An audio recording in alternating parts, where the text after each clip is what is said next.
ओम शांति।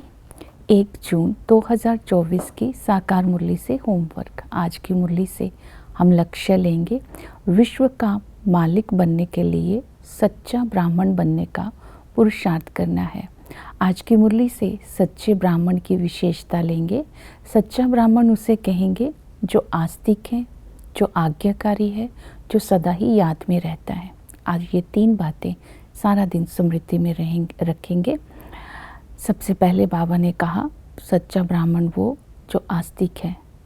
बाबा ने कहा कि ब्राह्मण आस्तिक है क्योंकि ब्राह्मण ही रचयिता और रचना के आदि मध्य अंत का ज्ञान रखते हैं। क्योंकि हम ब्राह्मणों को ही बाबा ने ये टाइटल दिया है स्वदर्शन चक्रधारी। तो आज सारा दिन स्वदर्शन चक्रधारी बन कर के रहना है, स्व का दर्शन करते रहना है।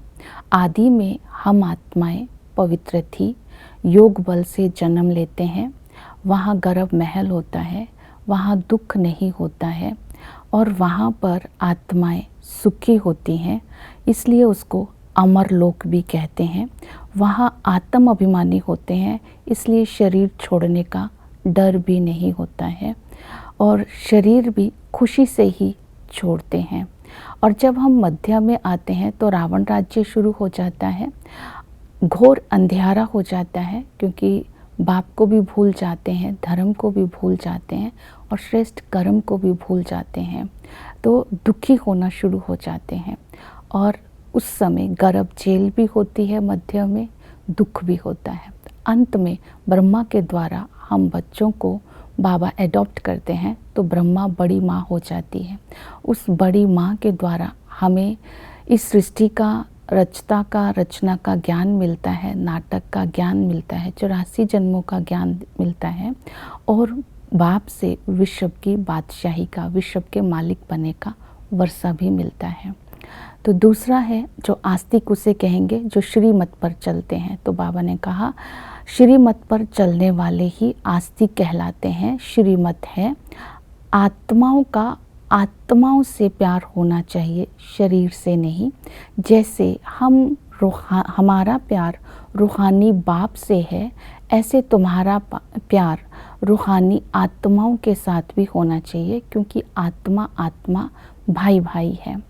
दूसरी श्रीमत दी कि कोई भी हद की इच्छाएं नहीं रखनी है तो सदा प्रसन्न रहेंगे। फिर बाबा ने कहा समाने की शक्ति को अगर धारण कर लेंगे तो सदा संतुष्ट रहेंगे। अपने को व्यर्थ से मुक्त रखना है, इसकी श्रीमत दी। इसके लिए व्यर्थ की जो चेकिंग करनी है वो अटेंशन से करनी है, इसमें अलबेला नहीं बनना है। बाबा ने कहा अगर आपको कोई परिस्थिति आती है, कोई व्यक्ति की तरफ से हिसाब किताब आता है, कोई शरीर का कर्म भोग आता है, उस समय भी अपनी स्थिति को अचल रखते हैं और प्रसन्न रहते हैं।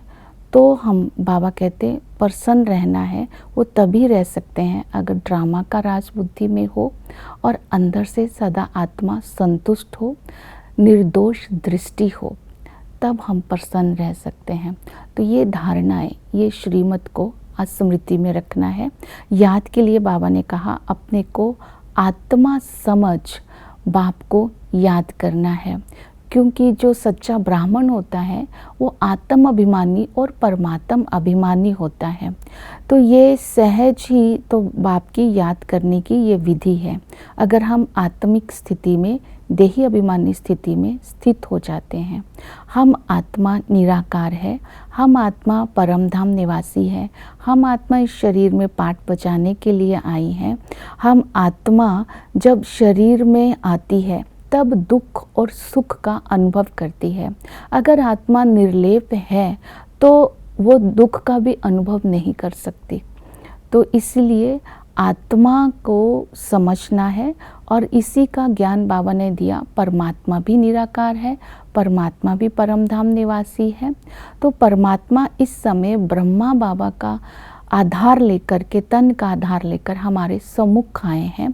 तो उस पिता के संबंध से उसको याद करना है।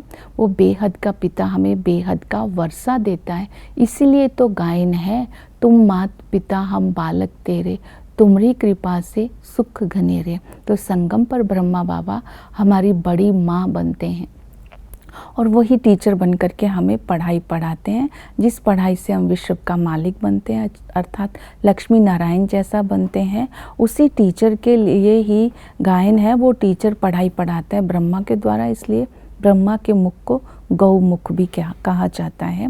और वही सतगुरु बन कर के हमें गुलगुल बनाकर अर्थात पावन बना कर के साथ ले जाता है। इसके लिए बाबा ने दृष्टांत दिया टिड्डियों के दल का, कैसे झुंड का झुंड जाता है, तो इसी तरह आत्माएं भी बाप के साथ वापस अपने घर जाती हैं।